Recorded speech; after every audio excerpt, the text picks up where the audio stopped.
സന്മനസ്സുള്ളവർക്ക് സമാധാനം.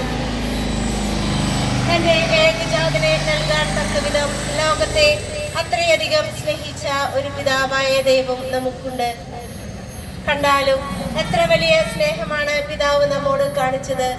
നാം ദൈവമക്കളെന്ന് വിളിക്കപ്പെടുന്നു.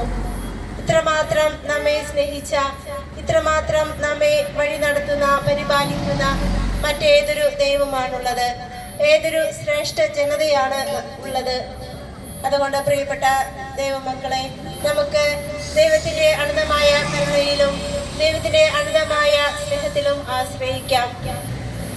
എന്റെ സ്വർഗ്ഗസ്ഥനായ പിതാവ് കരുണയുള്ളവനായിരിക്കുന്നത് പോലെ നിങ്ങളും കരുണയുള്ളവരായിരിക്കുവിൻ.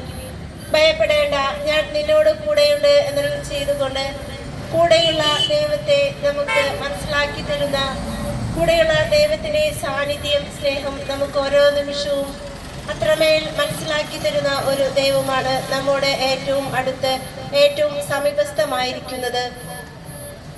പാപം ചെയ്ത് ദൈവത്തിൽ നിന്ന് അകലാൻ കാണിച്ചതിന്റെ ഇരട്ടി തീക്ഷ്ണതയോടെ, 10 ഇരട്ടി തീക്ഷ്ണതയോടെ തിരിച്ചു വന്ന് ദൈവത്തെ അന്വേഷിക്കുവിൻ. അവിടുന്ന് അരുകിയുള്ളപ്പോൾ അവിടുത്തെ തേടുവിൻ.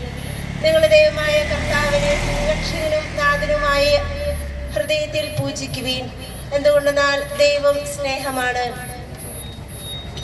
ദൈവത്തിൽ പൂർണ്ണമായി ആശ്രയിക്കാൻ നമ്മുടെ ജീവിതത്തിൽ വന്നു ഭവിക്കുന്ന എല്ലാ പ്രതിസന്ധി ഘട്ടങ്ങളിലും, ചെയ്യുന്ന എല്ലാ ഘട്ടങ്ങളിലും, രോഗാവസ്ഥകളിലും, നമ്മുടെ എല്ലാ കുടുംബത്തിൻ്റെതായ